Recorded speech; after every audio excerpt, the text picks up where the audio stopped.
Corona संक्रमण के बढ़ते क्रम व देश में बढ़ती महामारी और महंगाई को लेकर देश की हालत बहुत गंभीर है। बात अगर अर्थव्यवस्था की जाए तो अर्थव्यवस्था पूरी तरह से चौपट हो चुकी है। उसी पर एनडीटीवी के वरिष्ठ पत्रकार रवीश कुमार ने अपने फेसबुक से पोस्ट किया है। रवीश कुमार ने अर्थव्यवस्था को लेकर सरकार पर निशाना साधते हुए कहा कि सरकार बोलती नहीं है लेकिन उसका खजाना खाली है।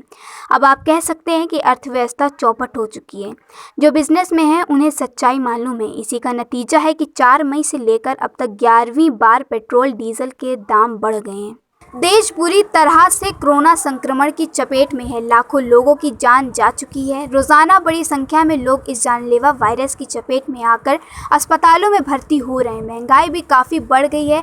अर्थव्यवस्था रसातल में पहुंच चुकी है। वरिष्ठ पत्रकार रवीश कुमार ने महंगाई और अर्थव्यवस्था को लेकर केंद्र के नरेंद्र मोदी सरकार पर निशाना साधते हुए रवीश कुमार ने अपने फेसबुक में लिखा है कि पिछले साल बड़े नीडर की सनक के कारण एक फैसला हुआ था कि हमारी अर्थव्यवस्था बैठ गई है। थोड़ी बहुत स्थिति संभलती भी तो दूसरी लहर ने लंगड़ी मारकर धक्का दे दिया है। लोगों के पास पैसे नहीं हैं, वे दूसरी चीज़ों का उपयोग भी कम कर पा रहे हैं तो उसमें सरकार को कम टैक्स आ रहा है।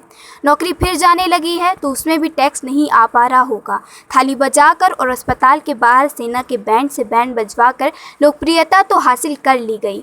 मोदी जी का इतना प्रभाव है कि एक आवाज़ में सावधान बोल दें तो देश सावधान की मुद्रा में खड़ा हो जाएगा। मूर्खों ने ये नहीं बताया कि इससे अर्थव्यवस्था विश्राम की मुद्रा में आ जाएगी। जो है आपके सामने है। महामारी के साथ साथ महंगाई भी महामारी बनती जा रही है।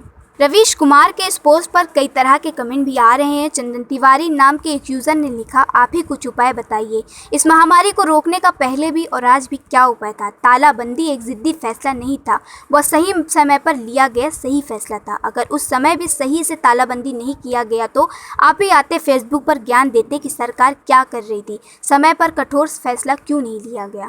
उसी पोस्ट पर हमजा चौहान ने लिखा, जहाँ बीजेपी की सरकार है वहाँ कुछ भी संभव है। ये भी सत्ता की मदद में ऐसे चूर है कि इन्हें अपनी कुर्सी के आगे कुछ दिखाई नहीं दे रहा है। धन्य है केंद्र में बैठी मोदी जी की सरकार जो मात्र कागजी आंकड़ों में विश्वास करती है जबकि ज़मीनी हकीकत कुछ और ही है। उसी औसत पर कुलदीप राउत ने लिखा, ये देश इसी के लायक है। नेता लोग कुर्सी पाने के लिए चुनावी रैलियां करते रहे लेकिन जनता को तो समझना चाहिए था। जनता को तो समझ ही नहीं आया कि असली खेल उनके साथ खेला गया है। ऐसा ही खास खबरों के साथ जुड़े रहिए हमारे साथ। मैं नमज़हरा, देश विदेश न्यूज़, नई दिल्ली।